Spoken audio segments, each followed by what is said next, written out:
kembali bersama saya Pak Anton. Kali ini kita akan mendalami kembali materi kita mengenai Yesus Sang Pendoa. Nah, ini merupakan materi lanjutan atau materi pendalaman atas topik kita ini. Nah, pada pertemuan sebelumnya kita sudah melihat arti doa. Apa itu doa? Nah, salah satu definisi doa yang sudah kita rumuskan adalah bahwa doa itu artinya mendengarkan Tuhan. Jadi berdoa artinya mendengarkan Tuhan. Mendengarkan itu sangat penting sekali bagi pengenalan. Kalau kita terbiasa mendengarkan suara seseorang, maka kita bisa mengenali suara tersebut.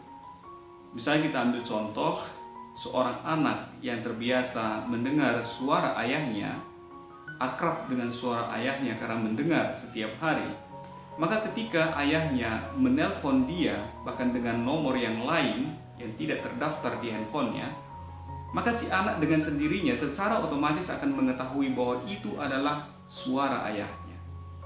Nah, kenapa? Karena dia sudah terbiasa familiar dengan suara itu.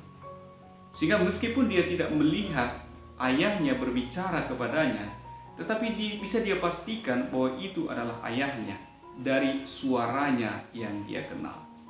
Karena itu mendengarkan itu sangat penting sekali bagi pengenalan.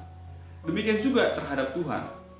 Kalau kita terbiasa mendengarkan Tuhan, entah itu melalui bacaan-bacaan kitab suci yang diperdengarkan kepada kita atau kita baca sendiri yang merupakan firman Tuhan, maka kita juga akan semakin mengenal dan akrab dengan suara Tuhan yang menyapa kita. Jadi mendengarkan itu sangat penting dalam doa.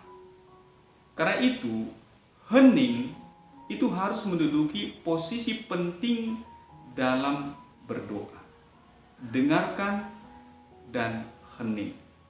Mendengarkan dan hening itu bagaikan sekeping mata uang dengan dua sisinya, di mana yang satu tidak bisa dipisahkan dari yang lain. Kalian ambil misalnya satu koin uang, ya, katakanlah 500 rupiah. Kalau satu sisinya kalian gosok, maka sisi yang lain tidak akan berguna, karena kedua sisi itu tidak bisa dipisahkan. Demikian juga dengan mendengarkan dan hening. Ketika Tuhan berbicara, kita mendengarkan dan kita hening.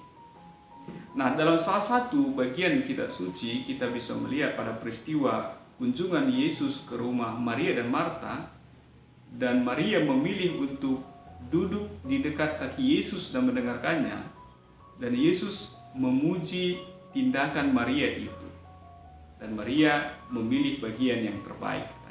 Jadi Maria itu duduk dan mendengarkan Tuhan. Jadi sekali lagi, mendengarkan itu sangat penting dalam doa. Nah, tapi kenyataannya kita bisa lihat bahwa berdoa itu selalu identik dengan kita yang berbicara kepada Tuhan. Kita mengungkapkan seluruh isi hati kita, pengalaman hidup kita, keluh kesah kita, beban-beban kita, itu yang diungkapkan kepada Tuhan. Jadi yang aktif di sini adalah saya berbicara kepada Tuhan. Jadi posisi Tuhan adalah mendengarkan. Nah, jadi mari kita coba untuk yang kebalikannya, kita membiasakan untuk mendengarkan Tuhan. Dengan demikian, kita bukan hanya akan semakin mengenal suara Tuhan, tetapi akan semakin mengenal kehendak Tuhan. Nah, mendengarkan ini sangat penting bagi pertumbuhan iman kita. Rasul Paulus dalam Roma 10 ayat 17 mengatakan bahwa iman timbul dari pendengaran. Jadi kualitas iman kita itu sangat ditentukan pada kesediaan kita untuk mendengar. Kalau kita semakin bersedia untuk mendengar, maka iman kita juga akan semakin bertumbuh dan berkembang di dalam diri kita. Jadi iman timbul dari pendengaran. Karena itu melalui materi ini saya mengajak kalian untuk anak didik kami untuk membiasakan diri hening dan mendengarkan suara Tuhan agar kita semakin mengetahui apa sih yang sebenarnya menjadi kehendak Tuhan dalam hidup kita, apa yang Tuhan mau untuk kita lakukan dalam hidup kita. Kalau kita misalnya sedikit belajar mengenai orang-orang kudus dalam gereja kita, mereka itu berfokus pada mencari kehendak Tuhan, apa yang Tuhan kehendaki untuk mereka lakukan dalam hidup mereka. Santo Fransiskus misalnya mengatakan, Tuhan, apa yang Engkau kehendaki untuk aku lakukan. Jadi dalam doa itu kita hening untuk mencari dan menemukan kehendak Tuhan dalam hidup kita.